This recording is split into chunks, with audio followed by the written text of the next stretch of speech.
Bismillahirrahmanirrahim.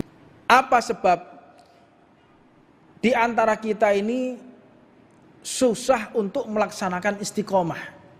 Kita susah untuk melaksanakan istiqomah. Nilai ibadah itu yang paling baik ada pada istiqomah, bukan ada pada jumlah. Ada seseorang tahajud mulai jam 1 malam sampai subuh. Subuh baca Quran sampai terbitnya matahari. Terbit matahari dia sholat isyraq, sholat yang sesaat. Di sholat isyraq itu ibadah umroh, seperti umroh dan haji makbul bersama Rasulullah. Kapan itu waktunya? Ketika orang selesai sholat subuh, dia tidak melakukan aktivitas apapun kecuali hanya beribadah sampai terbitnya matahari 10 menit. 10 menit terbit matahari, maka itulah waktu orang sholat isyraq. Dan waktunya cuma 10 menit sampai 15 menit. Cuman itu aja. Jadi lebih dari 15 menit sudah masuk waktu duha. Jadi waktunya cuma sedikit aja. Sebelum waktu duha, antara terbit matahari ke duha, itu ada namanya waktu isyraq. Jika orang melaksanakannya, maka seperti haji dan umroh bersama Nabi Muhammad. Dan ini dilakukan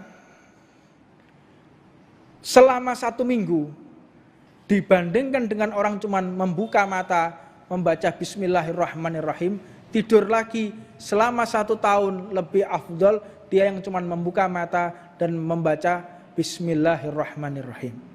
Jadi letak keutamaan ibadah bukan pada jumlah, tapi bagaimana ketika kita istiqomah. Makanya kalau belajar tahajud, orang kalau mau tahajud, dia mulai tahajud itu apa sih? Apakah harus sholat? Tidak. Tahajud itu bukan harus orang ambil wudhu sholat, tidak. Dia mulai mendirikan malam atau mengisi malam. Yang dimaksud adalah orang yang mengingat kepada Allah pada saat malam hari. Dalilnya, ada dalil dari Sayyidina Abu Bakar, ada dalil dari Sayyidina Umar bin Khattab. Apakah tahajud itu harus tidur dahulu? Ini pernah ditanya oleh Sayyidina Abu Bakar dan pernah juga ditanya oleh Sayyidina Umar. Sayyidina Umar bertanya, Rasulullah, aku senantiasa qiyamul lail, tapi aku ini tidak pernah tidur. Maka apa jawab Rasulullah? Engkau orang yang hati-hati wahai Umar. Orang yang hati-hati agar tidak keluar dari tahajud, agar tidak meninggalkan tahajud. Sedangkan aku ya Rasulullah, kata Sayyidina Abu Bakar, aku tidur dulu. Dijawab oleh Rasulullah, sesungguhnya engkau adalah orang yang kuat imannya di hadapan Allah Subhanahu wa taala. Jadi dia 2 hukum. Jadi qiyamul lail itu mengisi malam, boleh dengan tidur, boleh juga dengan tidak tidur. Maka untuk seseorang, kiat-kiat seseorang agar istiqomah tahajud, caranya adalah jangan langsung sholat, jangan langsung ambil wudhu, sholat, baca Quran sak minggu mulai, tak jamin aku gak disi kerso sak minggu. Makanya orang kalau mau tahajud, tahan dulu nafsu kita, bangun, nggak usah turun dari tempat tidur, membaca Bismillahirrahmanirrahim, tidur lagi. Dan itu laksanakan jangan sampai putus selama 1 bulan atau 40 hari. 40 hari kita kuat, tambah lagi dengan bacaan Al-Fatihah. Bangun, Bismillahirrahmanirrahim, Alhamdulillahirabbil alamin, amin sampai terakhir. Bisa tambahkan 2 bulan atau 80 hari. Bisa atau tidak kita? 80 hari. Dengan bangun, membaca bismillah dulu 40 hari, istiqomah, tambahkan dengan Al-Fatihah. Jangan langsung turun sholat, ambil wudhu, sak minggu ini modelnya, model kayak ngene gue ya. Karena setan itu tahu Pak, strategi manusia. Manusia itu gampang jenuh, gampang sumpek, gampang bosen. Makanya ketika ada orang karep apa tahajud, didorong sama setan. Ayo tahajud, ayo tahajud. Begitu sak minggu wis ya, mari. Kayak mau berangkat majelis istiqomah. Melok majelis di Majelis kono, mulai majelis nang dindi. Tapi saulan tok ya. Mari ngono, balik meneh nek warung kopi. Iya, kan kebanyakan seperti itu. Semangat datang majelis, semangat. Majelis sana hadir, majelis ini hadir. Setelah bosan ya, ayo wes balik ndelok TV maneh ya, telenovela maneh ya. Lihat apa lagi? Lihat film lagi. Makanya istiqomah. Yang penting itu istiqomah. Jadi tidak ada kemuliaan. Makanya dikatakan istiqomah khairun min alfi karomah. Keramat. Istiqomah itu lebih dari 1000 keramat. Keramat gede. Senembus tembok, iso ngilang ya. Itu tidak ada bandingannya dengan orang yang istiqomah di jalan Allah. Istiqomah. Makanya kalau tahajud ya istiqomah. Baca bismillah, Al-Fatihah bisa 80 hari, maka ketika menginjak 120 hari dengan wudu. Baca bismillah, Al-Fatihah, berangkat wudu. Bisa baru sholat. Makanya metode ini 1 tahun. Kita diajarkan sama Habib Jamal dulu kayak begitu. Habib Jamal itu anak-anak santri-santri yang baru digepui sama beliau. Jangan ikut sholat dulu, jangan. Baca bismillah dulu. Tidur lagi. Apalagi dulu waktu masih di Batu ya. Batu dingin. Dulu Batu dingin luar biasa dinginnya. Dulu enggak seperti sekarang kondisi pondoknya. Dulu kita keadaan ekonomi yang setengah mati. Mangane sego mbek uyah tok ya. Bukan mau mengeluh tidak, tetapi semua itu pasti akan ada masanya. Singkat cerita, istiqomah ini harus kita lalui.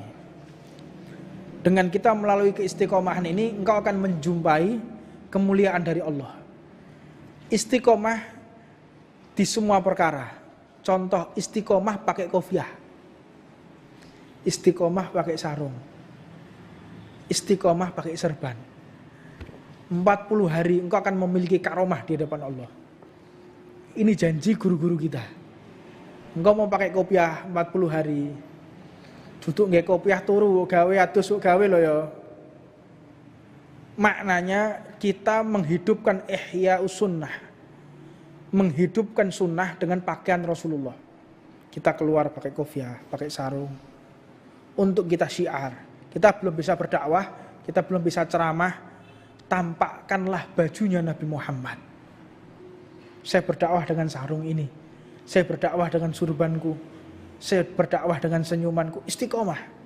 Maka engkau akan mendapatkan karomah dari Allah Subhanahu wa ta'ala.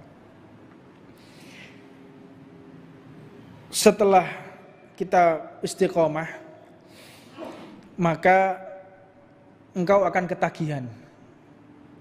Istiqomah itu nagih, Pak. Tak percaya sampean. Sampean delok wong sing ngerokok. Wong sing ngerokok itu pertama enak apa gak? Ono ceritane wong rokokan langsung seneng. Ada. Iya toh? Orang ngerokok itu watuk-watuk dhisik, istiqomah deh. Lama-lama tambah enak akhirnya apa? Ketagihan, kecanduannya.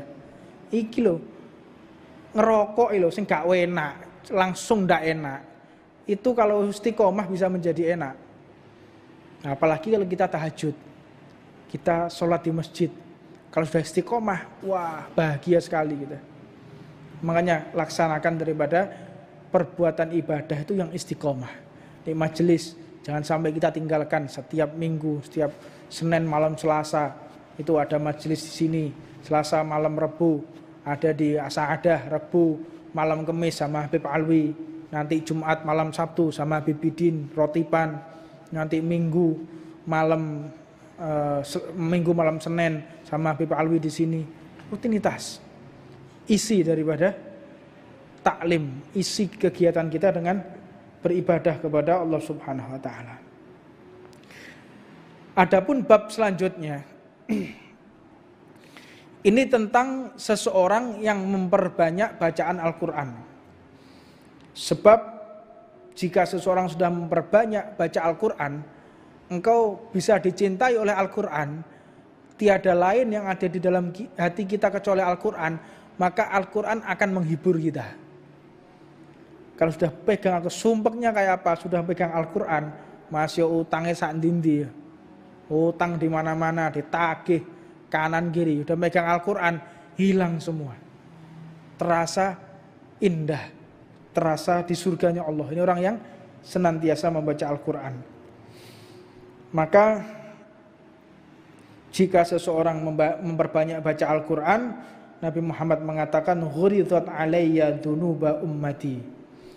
Falam ara dzamban a'zama min suratin minal Qur'an au ayatin au tiyaha rajulun thumma nasiyaha. Seseorang yang membaca Al-Qur'an kemudian dia menghafalnya, kata Rasulullah, orang akan banyak diampuni oleh Allah. Ghuridat alayya dunubah, ditampakkan di hadapanku dosa-dosa, kata Rasulullah.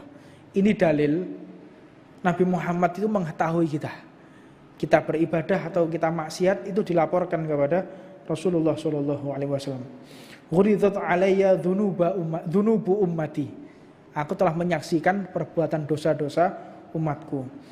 Falam ara dzamban a'zama, tidaklah aku jumpai yang lebih besar min suratin minal Qur'an, daripada surat-surat Al-Quran atau ayat-ayat au ayatin atau ayat-ayat yang ada di dalam Al-Quran, utiyaha rajulun thumma nasiyaha, dia menghafal Al-Quran lalu dia melupakan.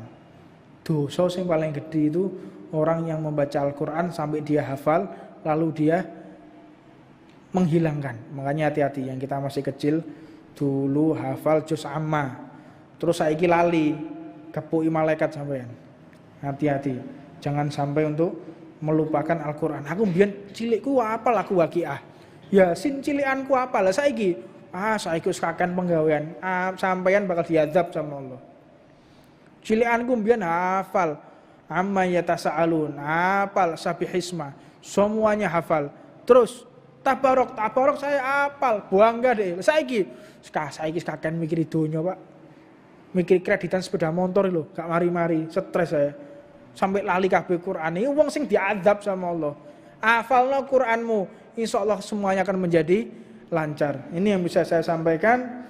Mudah-mudahan ada manfaatnya buat kita, menambahkan iman kita kepada Allah Subhanahu wa taala dan membuat kita menjadi ahlul Quran. Al-Quran mencintai kita dan kita pun dicintai oleh Al-Quran. Rabbana atina fid dunya hasanah wa fil akhirati hasanah wa qina adzabannar. Wa alamana wa sayyidi habib jamal mutawabina wa bakar ba'angil wa alamana kutbu zaman habib umar wa habib bin habibullah hadratin nabi siril fatihah.